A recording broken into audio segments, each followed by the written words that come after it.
దేశ భద్రతకు సంబంధించిన విషయాలలో ప్రచురితం కాని ప్రామాణికం కానటువంటి ఒక పుస్తకంలోని అంశాలను తీసుకొని రాహుల్ గాంధీ లోక్సభలో వివాదం చేస్తున్నారు అని బీజేపీ పార్టీ నేతలు ఆరోపిస్తారు. అయితే అసలు ఈ పుస్తకం ఏంటి, ఈ వివాదం ఏంటి? Ex army chief MM Naravane రాసినటువంటి పుస్తకాన్ని ఆధారంగా తీసుకొని రాహుల్ గాంధీ మాట్లాడుతారు. MM Naravane, Manoj Mukund Naravane ex army chief అయిన లద్దాఖ్ లోని గల్వానా లోయలో 2020లో జరిగినటువంటి ఒక సంఘటన, చైనా ఆర్మీ భారత ఆర్మీ మీదకి తిరగబడినప్పుడు, భారత ఆర్మీలో ఉన్నటువంటి సైనికులను చంపేస్తున్నప్పుడు కీలకమైన ఆదేశాల కోసం ప్రభుత్వం కీలకమైన ఆదేశాలు జారీ చేసే వరకు ఎంఎం నరవాణి వెయిట్ చేయాల్సి వచ్చిందని, తద్వారా భారత ఆర్మీ కొంత సైనికులను నష్టపోయిందని, ఆర్మీ చీఫ్ గా ఉన్నప్పుడు ఆయన అనుభవాలను జోడించి రంగరించి రాసినటువంటి పుస్తకం అని చెప్పుకోబడుతున్నటువంటి ఒక పుస్తకం 4 స్టార్స్ ఆఫ్ డెస్టినీ. ఈ పుస్తకాన్ని ది క్యారివెన్ అనే మ్యాగజైన్ ప్రచురించడానికి ప్రయత్నం చేసింది. అయితే ఈ ప్రచురించేటువంటి అంశాన్ని defence ministry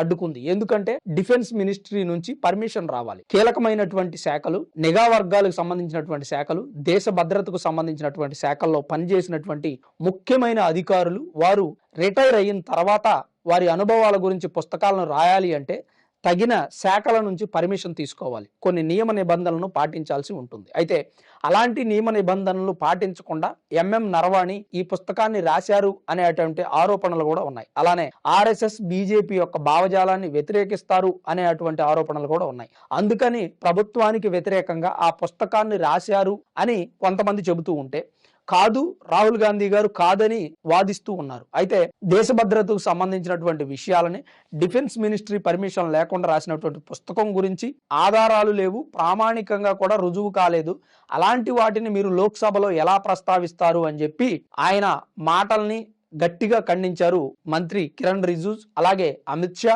speaker Om Birla కూడా లోక్సభలో ఉండాల్సినటువంటి నియమాలను, ఆ లోక్సభ నియమాల రూల్స్ బుక్ ను చదివి వినిపించడం జరిగింది. అంటే ఈ సభ సోమవారం జరిగినటువంటి వివాదం కారణంగా మంగళవారానికి వాయిదా పడింది. ఆ సభలో ఉన్నటువంటి అనేక మంది వ్యక్తులు రాహుల్ గాంధీ గారు మాట్లాడినటువంటి దేశ భద్రత విషయాలను వ్యతిరేకించారు. దేశ భద్రత విషయాల మీద ఎలాంటి ఆధారాలు లేకుండా ఒక ప్రచురణ కానటువంటి, పబ్లిష్ అవ్వలేదు ఇంకా పుస్తకం, ఈ 4 స్టార్స్ డెస్టినీ అనేటువంటి పుస్తకం ఇంకా పబ్లిష్ అవ్వలేదు. అవ్వనటువంటి పుస్తకాన్ని పట్టుకొని మీరు ఎలా మాట్లాడదు అంటే, ఇప్పుడు ఎక్స్ ఆర్మీ చీఫ్ అనుభవాలు ఏం చెప్పదలుచుకున్నారు ఆయన? ఆ పుస్తకంలో ఉన్నటువంటి అంశాలు ఏంటంటే, చైనా ఆర్మీ దాడి చేసినప్పుడు భారత ఆర్మీ తిరిగి దాడి చేయడానికి, అంటే చైనా ఆర్మీ సరిహద్దుల్లోకి లేదంటే లద్దాఖ్ లోయలో చైనా ఆర్మీకి భారత ఆర్మీకి ఘర్షణ జరిగింది. ఎందుకంటే భారత ఆర్మీ పెట్రోలింగ్ కోసం వెళితే చైనా ఆర్మీ భారత ఆర్మీ మీద దాడి చేసింది, చాలా మంది సైనికులు చనిపోయారు. ఆ టైంలో ఈయన ఆర్మీ చీఫ్ గా ఉన్నారు. ఎవరు? MM Naravane, Manoj Mukund Naravane army chief గా ఉన్నారు. ఆయన వెంటనే అతను తీసుకోవాల్సినటువంటి చర్యలు తీసుకోకుండా ప్రభుత్వం ఇవ్వాల్సినటువంటి ఆదేశాల కోసం వెయిట్ చేసి ఉండడం వలన కొంత నష్టం జరిగింది అని చెప్పి ఆయన అనుభవాలతో రాసుకున్నటువంటి పుస్తకం.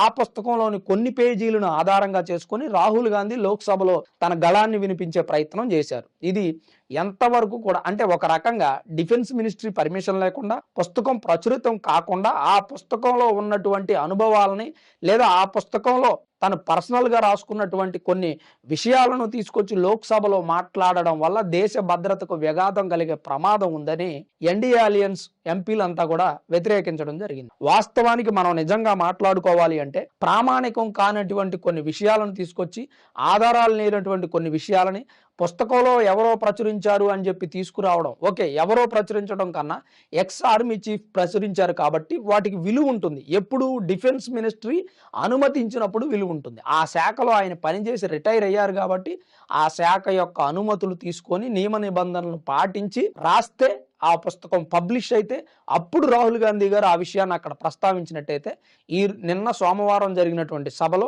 ఖచ్చితంగా రాహుల్ గాంధీ గారు సక్సెస్ అయ్యేవారు. సో ఇక్కడ పబ్లిష్ అవ్వనటువంటి పుస్తకం, అలాగే ఆ శాఖకు సంబంధించి నియమ నిబంధనలు పాటించలేదు అనే ఆరోపణలు ఎదుర్కొంటున్నటువంటి పుస్తకాన్ని ఆధారంగా చేసుకుని రాహుల్ గాంధీ మాట్లాడడంతో ప్రస్తుతం అవి ఫాల్స్ ఎలిగేషన్స్ గా మిగిలిపోయాయి. అవి కాకుండా భారత్ చైనా మధ్య ఉన్నటువంటి ఆ వివాదం ఏదైతే భూమికి సంబంధించిన వివాదం, విస్తీర్ణం చదరపు కిలోమీటర్ల విస్తీర్ణాన్ని చైనా ఆర్మీ ఆక్రమించిందని రాహుల్ గాంధీ చేస్తున్నటువంటి ఆరోపణలు గతంలో కూడా, ఇప్పుడు మళ్ళీ ఈ పుస్తకం ద్వారా చేస్తున్నటువంటి ఆరోపణలు ఎలాంటి ఆధారాలు లేనటువంటి ఆరోపణలు అని కొట్టివేయడం జరిగింది. దాంతోపాటు చైనా భూభాగాన్ని ఆక్రమించింది స్వతంత్రానికి ముందు, స్వతంత్రం తర్వాత అలాంటి పరిస్థితి జరగలేదు అని, స్వతంత్రానికి ముందు ఆక్రమించింది ఇప్పుడు ఎలా మాట్లాడతామని చెప్పి మరికొంతమంది అనుభవజ్ఞులు రాహుల్ గాంధీని విమర్శిస్తున్నారు. మరి 4 స్టార్స్ ఆఫ్ డెస్టినీ పుస్తకం మీద మీ అభిప్రాయం ఏంటి?